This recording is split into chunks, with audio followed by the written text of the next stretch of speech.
بسم اللہ الرحمن الرحیم۔ السلام علیکم۔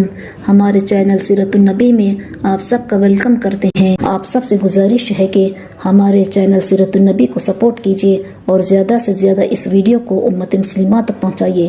بسم اللہ الرحمن الرحیم۔ حضرت خباب رضی اللہ تعالیٰ بن الارت کی تکالیفیں۔ حضرت خباب بن الارت رضی اللہ تعالیٰ بھی انہی مبارک ہستیوں میں ہیں جنہوں نے امتحان کے لیے اپنے آپ کو پیش کیا تھا اور اللہ کے راستے میں سخت سے سخت تکالیفیں برداشت کی۔ شروع ہی میں 5-6 آدمیوں کے بعد مسلمان ہو گئے تھے، اس لیے بہت زمانہ تک تکالیفیں اٹھائی۔ لوہے کی ذرہ پہنا کر ان کو دھوپ میں ڈال دیا جاتا، جس سے گرمی اور تپش کی وجہ سے پسینوں پر پسینے بہتے رہتے تھے۔ اکثر اوقات بالکل سیدھا گرم ریت پر لٹایا جاتا، جس کی وجہ سے کمر کا گوشت تک گل کر گر گیا تھا۔ ایک عورت کے غلام تھے، اس کو خبر پہنچی کہ یہ حضور صلی اللہ علیہ وسلم سے ملتے ہیں، تو اس کی سزا میں لوہے کو گرم کر کے ان کے سر کو اس سے داغ دیتی تھی۔ حضرت عمر رضی اللہ تعالیٰ نے ایک مرتبہ عرصے کے بعد اپنے زمانہ خلافت میں حضرت خباب رضی اللہ تعالیٰ سے ان تکالیف کی تفصیل پوچھی جو ان کو پہنچائی گئی۔ انہوں نے عرض کیا کہ میری کمر دیکھیں۔ حضرت عمر رضی اللہ تعالیٰ نے کمر دیکھ کر فرمایا کہ ایسی کمر تو کسی کی دیکھی ہی نہیں۔ انہوں نے عرض کیا کہ مجھے آگ کے انگاروں پر ڈال کر گھسیٹا گیا، میری کمر کی چربی اور خون سے وہ آگ بجھی۔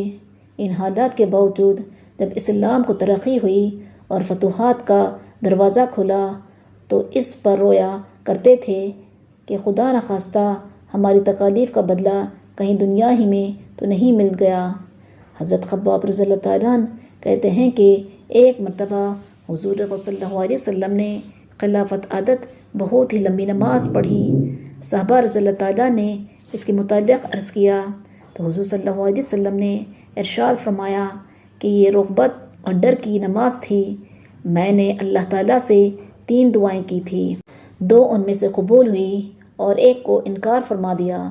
میں نے یہ دعا کی کہ میری ساری امت قحط سے ہلاک نہ ہو جائے، یہ قبول ہو گئی۔ دوسری یہ دعا کی ان پر کوئی ایسا دشمن مسلط نہ ہو جو ان کو بالکل مٹا دے، یہ بھی قبول ہو گئی۔ تیسری یہ دعا کی کہ ان میں آپس میں لڑائی جھگڑے نہ ہو، یہ بات منظور نہیں ہوئی۔ حضرت خباب رضی اللہ تعالیٰ کا انتقال 37 سال کی عمر میں ہوا اور کوفہ میں سب سے پہلے صحابی یہیں دفن ہوئے۔